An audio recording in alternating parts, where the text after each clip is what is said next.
हमारे टॉपिक का नाम है स्टैंडर्ड हाइड्रोजन इलेक्ट्रोड पोटेंशियल।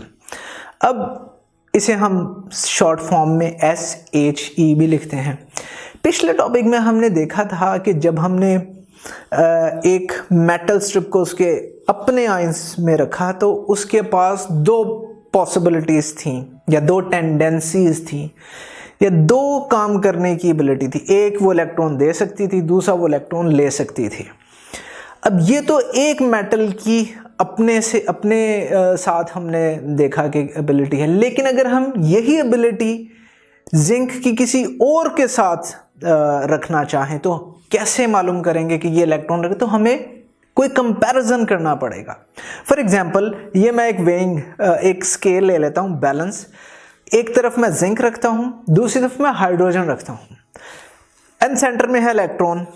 अब हाइड्रोजन इसे अपनी तरफ खींचेगी या जिंक इसे अपनी तरफ खींचेगी, ये नेचुरल टेंडेंसी है दोनों की, और इस तरह हम ये टेंडेंसी कंपेयर करते हैं। ये एक हाइपोथेटिकल हमने एक एनिमेशन बनाई है। तो क्या करते हैं, जब हम देखते हैं हाइड्रोजन का कंपैरिजन जिंक के मुकाबले में, तो हाइड्रोजन की इलेक्ट्रॉन को अपनी तरफ, अच्छा ये वो इलेक्ट्रोनेगेटिविटी वाला कॉन्सेप्ट नहीं है। इलेक्ट्रोनेगेटिविटी जो होती है वो दो बॉन्डेड इलेक्ट्रॉन्स को अपनी तरफ खींचती है। ये बॉन्डेड इलेक्ट्रॉन्स को नहीं खींच रही, ये तो एक प्लेट से दूसरी प्लेट की तरफ जा रहा है इलेक्ट्रॉन, ये वो वाली एबिलिटी है। इसलिए हम इसे इलेक्ट्रिक पोटेंशियल या स्टैंडर्ड हाइड्रोजन पोटेंशियल की इलेक्ट्रोड पोटेंशियल की फॉर्म में पढ़ते हैं। तो होता क्या है कि जिंक अपना इलेक्ट्रॉन दे देता है और हाइड्रोजन उससे ले लेता है। तो कंपैरिजन अब हमने करना है हाइड्रोजन के साथ, और हाइड्रोजन हमारा स्टैंडर्ड है, और जिसकी भी हमने मालूम करनी होगी हम हाइड्रोजन के साथ कंपेयर कर लेंगे और मालूम कर लेंगे कि इसकी जो है पोटेंशियल लेने की एबिलिटी ज्यादा है या देने की एबिलिटी ज्यादा है, और एग्जैक्टली कितनी एबिलिटी। अगर इसको मैं लिखूं तो मैं कह सकता हूं कि zinc gives off electrons to hydrogen, और किस पोटेंशियल से हाइड्रोजन लेता है? जिंक से हाइड्रोजन इलेक्ट्रॉन लेता है 0.76 वोल्ट की कैपेबिलिटी से। तो इसका मतलब है हम लिखेंगे कि जिंक का जो स्टैंडर्ड हाइड्रोजन इलेक्ट्रोड पोटेंशियल है वो E0 से लिखेंगे, और वो कहेंगे वो है -0.76 कंपेयर टू हाइड्रोजन। अब ये माइनस क्यों है, प्लस क्यों है, ये हम आगे डिटेल में देखेंगे, बट फिलहाल आप ये देख लीजिए। अब यही कंपैरिजन अगर मैं कॉपर के साथ करूं, एक तरफ हाइड्रोजन रखूं, दूसरी तरफ कॉपर रखूं और बीच में इलेक्ट्रॉन हो, तो देखते हैं क्या होता है। वेरी इंटरेस्टिंगली इस केस में हाइड्रोजन की इतनी एबिलिटी नहीं है कि इलेक्ट्रॉन ले, बल्कि हाइड्रोजन को अपना इलेक्ट्रॉन देना पड़ता है और कॉपर ले लेता है इलेक्ट्रॉन हाइड्रोजन से, कॉपर की तरफ चला गया इलेक्ट्रॉन। इस केस में क्या हुआ कि copper takes electrons from hydrogen with 0.354 volt, और हम इसे लिखेंगे Cu, यानी कॉपर की जो इलेक्ट्रोड पोटेंशियल है वो E0 वो है 0.34।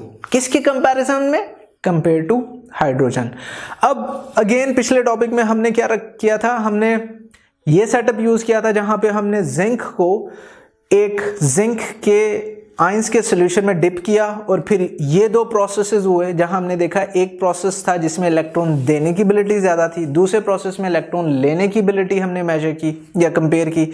यही दो पॉसिबिलिटी है जिंक क्या कर सकता है, या इलेक्ट्रॉन दे सकता है या ले सकता है। तो यही एबिलिटी हम इस टॉपिक में एक जो डायग्राम दिखाई गई है आपको हाइड्रोजन के बारे में है। तो अगर हाइड्रोजन दो इलेक्ट्रॉन देगा तो वो गैस से सॉल्यूशन में चला जाएगा। आपको पता है H2 गैस होती है। अब वो 2H+ और जो दो इलेक्ट्रॉन्स हैं वो हमारे पास अवेलेबल हो जाएंगे। और दूसरी पॉसिबिलिटी क्या है कि सॉल्यूशन में जो हाइड्रोजन मौजूद होंगे वो दो इलेक्ट्रॉन लेंगे और गैस बन के निकल जाएंगे, और उसके लिए इन दोनों चीज़ों को कंपेयर करने के लिए हम ये सेटअप यूज़ करते हैं। इस सेटअप में बेसिकली हम देखते हैं कि क्या है, ये सेटअप हम कंपैरिजन के लिए यूज़ करते हैं, ठीक है। वो तो इस कंपैरिजन के लिए हमारे पास देख सकते हैं क्या है, एक ग्लास ट्यूब है जिसमें प्लैटिनम फॉइल हमने यूज़ की है, और बीकर में HCl का 1 मोलर सोल्यूशन लिया है। अब HCl का सोल्यूशन का क्या मतलब है? HCl सोल्यूशन का मतलब है कि हमारे पास बीकर में H+ आयंस भी हैं एंड क्लोराइड यानी Cl नेगेटिव आयंस भी हैं। अब अगर प्लैटिनम फॉइल पर इलेक्ट्रॉन्स अवेलेबल हों तो क्या होगा?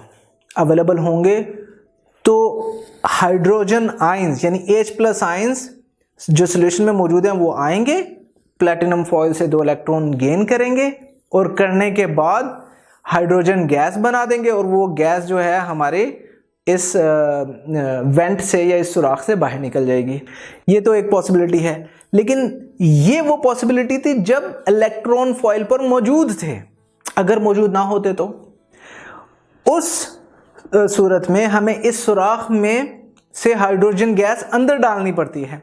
जब हम हाइड्रोजन गैस डालते हैं तो वो इस प्लैटिनम वायर के पास आती है तो अपने इलेक्ट्रॉन्स रिलीज कर देती है। जब रिलीज कर देगी तो H+ आयंस बनाएगी। अब ये H+ आयंस जो हैं वो सॉल्यूशन में चले जाते हैं और जो इलेक्ट्रॉन्स होते हैं वो हमारी इस वायर के ऊपर अवेलेबल होते हैं। तो हमने ये सेटअप कंपैरिजन के लिए यूज करना है। तो हम ये जो वायर है किसी दूसरे सेटअप के साथ कनेक्ट करेंगे, यानी किसी दूसरे सेल के साथ कनेक्ट करेंगे और इस तरह हम 2 चीज़ों की कंपैरिजन कर लेंगे, इलेक्ट्रॉन लेने या देने की कैपेबिलिटी। इस टॉपिक में तो हमने सिर्फ ये प्रोसेस डिस्क्राइब किया है कि होता एग्जैक्टली क्या है। नेक्स्ट टॉपिक में हम एग्जैक्टली मेजर करेंगे जिंक एंड कॉपर की इलेक्ट्रॉन्स लेने या देने की एबिलिटी या कैपेबिलिटी क्या होती है।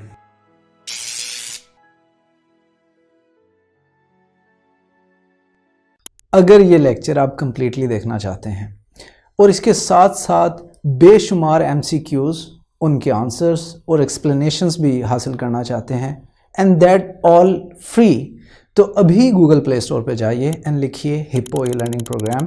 हमारी ऐप डाउनलोड कीजिए, ना सिर्फ इसे खुद यूज़ कीजिए बल्कि अपने दोस्त एंड क्लास फेलोज़ को भी रेकमेंड कीजिए।